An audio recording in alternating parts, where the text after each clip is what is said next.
ఓ ఆలయంలో అమ్మవారికి రజస్వల అవుతుంది, మరో గుడిలో ఎలుక తిన్న ప్రసాదం తింటారు, ఇంకొక దేవాలయంలో అమ్మవారు అగ్ని స్నానం చేస్తుంది. అనేక అద్భుతాలతో కూడిన ఈ 5 దేవాలయాలను హిందువులు తప్పక దర్శించాల్సిందే. అదేంటో ఇప్పుడు తెలుసుకుందాం. నెంబర్ 1, కాళికాపురం అస్సాంలోని గౌహతిలో ఉంది. ఈ ఆలయం శక్తిపీఠాల్లో ఒకటి. ఈ ఆలయానికి తాంత్రిక ప్రాముఖ్యత కూడా ఉంది. ప్రత్యేక సందర్భాల్లో వేలాది మంది తాంత్రికులు ఇక్కడ గుమిగూడతారు. కాళికాపురంలో ప్రతిరోజు వేలాది జంతువులు, పక్షులు బలి ఇస్తారు. ఒకప్పుడు ఇక్కడ నరబలులు కూడా జరిగేవని, ఈ ఆచారం తర్వాత రద్దు చేయబడిందని కూడా చెబుతారు. ప్రస్తుతం గొర్రెలు, మేకలు, చేపలు, పావురాలను బలి ఇచ్చే ఆచారం ఉంది. కాళికాపురం ఏడాది పొడవునా భక్తులకు తెరిచే ఉంటుంది. అయితే ఈ ఆలయం ఆషాఢ మాసంలో 3 రోజులు మూసివేయబడుతుంది. ఈ 3 రోజుల్లో దేవత రజస్వల అవుతుందని నమ్ముతారు. ఈ సమయంలో ఆలయంలో ఉన్న యోనికొండ నుండి ఎరుపు రంగు నీరు బయటికి వస్తుంది. ఈ 3 రోజుల్లో పూజారులు కూడా ఆలయంలోకి ప్రవేశించరు. ఈ 3 రోజుల్లో ఇక్కడ ఒక జాతర జరుగుతుంది.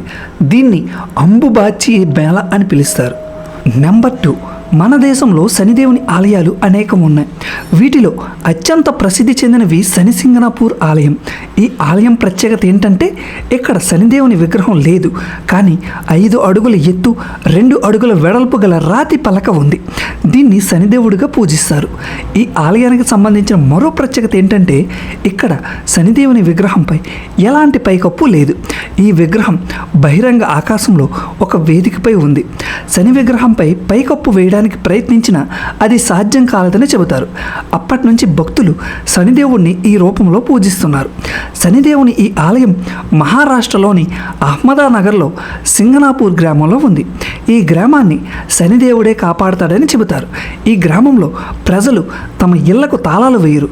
డబ్బు, ఆభరణాలు వంటి విలువైన వస్తువులను కూడా ఖజానాలో ఉంచరు. ఇక్కడ ఎవరు దొంగలించినా శనిదేవుడే శిక్షిస్తాడని నమ్మకం. నెంబర్ 3, కర్ణిమాత ఆలయం రాజస్థాన్లోని బికనేర్కి 30 కిలోమీటర్ల దూరంలో ఉంది. ఈ ఆలయాన్ని ఎలుకల ఆలయం అని కూడా అంటారు.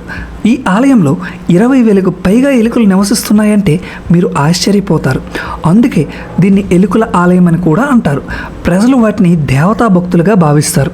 ముందుగా ఎలుకలకు ప్రసాదం సమర్పిస్తారు.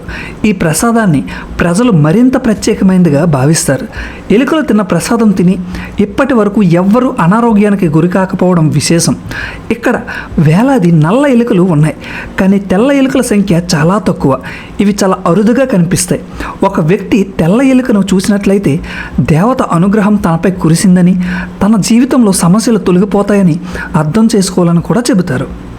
నెంబర్ 4, రాజస్థాన్లోని ఉదయ్పూర్ జిల్లాలో బంబోరా అనే ప్రసిద్ధి ఆలయం ఉంది.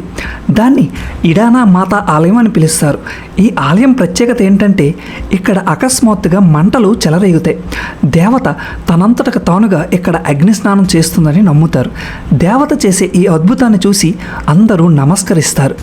ఈ ఆలయంలో అకస్మాత్తుగా ఎలా మంటలు చెలరేగుతాయో నేటికి ఎవ్వరూ కనుగొనలేకపోయారు. నవరాత్రులు అలాగే ఇతర ప్రత్యేక సందర్భాల్లో భక్తులు పెద్ద సంఖ్యలో ఆలయానికి వస్తూ ఉంటారు. ఈ ఆలయంలో మంటలు చెలరేగినప్పుడు అమ్మవారి వస్త్రాలన్నీ కాలిపోతాయి, కానీ విగ్రహం పూర్తిగా సురక్షితంగా ఉంటుంది. ఈ అగ్ని చాలా భయంకరమైనది. దాని మంటలు 20 నుంచి 25 అడుగుల ఎత్తు వరకు పెరుగుతాయి.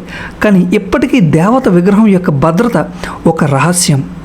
నెంబర్ 5, కర్ణాటకలోని హాసన్ జిల్లాలో హసనాంబ మాత ఆలయం ఉంది. ఈ ఆలయం దీపావళి సందర్భంగా ఏడాదిలో 7 రోజులు మాత్రమే తెచ్చుకుంటుంది. మిగిలిన సంవత్సరం పాటు ఈ ఆలయం మూసివేయబడుతుంది. ఈ 7 రోజుల్లో భారీ సంఖ్యలో భక్తులు ఇక్కడికి వస్తూ ఉంటారు. ఈ ఆలయం మూసివేసినప్పుడు నూనెతో నింపిన తరువాత ఇక్కడ ఒక దీపం వెలిగిస్తారు. 1 సంవత్సరం తరువాత ఆలయం తలుపులు తెరిచినప్పుడు ఆ దీపం వెలుగుతూనే ఉంటుంది. అయితే ఆ దీపంలో పరిమిత పరిమాణంలో నూనె పోస్తారు. నేటికి ఈ రహస్యాన్ని ఎవ్వరూ అర్థం చేసుకోలేకపోయారు. ఈ ఆలయానికి సంబంధించిన మరో ప్రత్యేకత ఏంటంటే ఆలయం తలుపులు మూసివేసే సమయంలో ఇక్కడ దేవతకు సమర్పించే పువ్వులు 1 సంవత్సరం తర్వాత తాజాగా కనిపిస్తాయి. అంటే ఆ పువ్వులు వాడిపోవు, వాటి తాజాదనం అలాగే ఉంటుంది. ఇలాంటి ఇంట్రెస్టింగ్ ఫ్యాక్ట్స్ మరెన్నో తెలుసుకోవాలనుకుంటే ఇప్పుడే మన ఛానల్ని సబ్స్క్రైబ్ చేసుకొని సపోర్ట్ చేయండి.